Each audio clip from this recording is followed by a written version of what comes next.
Long ago, creatures of myth and legend lived together in harmony under the rule of the Fairy Queen.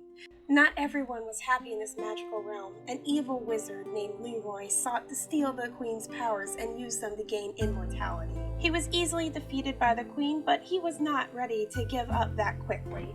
He cursed the Queen to be trapped into a snow globe and then threatened to harm the others if she did not tell him how he could obtain her power. She told him that he had to marry a mortal with a pure heart who would then have to kill her. She remarked that it would be under the triple moon, which was in another 777 years away. With the Queen trapped, the magical realm fell into a deep sleep to wait on their rescue or their doom. Years pass, and a young woman named Amelia finds herself having a recurring dream her entire life of a beautiful queen fairy dancing in a spring field. This time, the dream seemed more like a warning, and as Amelia woke up and pondered this, she suddenly felt herself being pulled away from reality. When the feeling passed, she found herself in a mysterious world filled with magical orbs. Believing this to be a dream, she ventured inside the strange tower and was greeted by a dark wizard.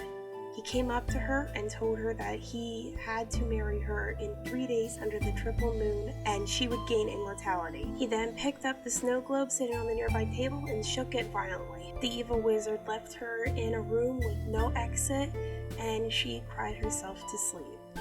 She was visited by the fairy who told her that she must kill the wizard in order to save them all. When she woke up, she discovered she had a sword in her hand, which she spent the next 3 days practicing to use.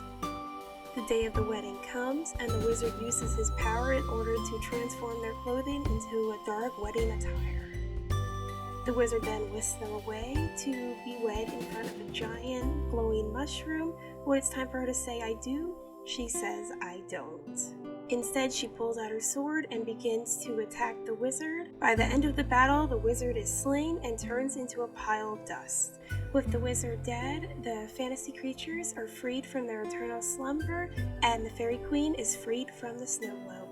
As a way to say thanks for saving them all, the Fairy Queen turns Amelia into a fairy, and they all live happily forever in the magical realm.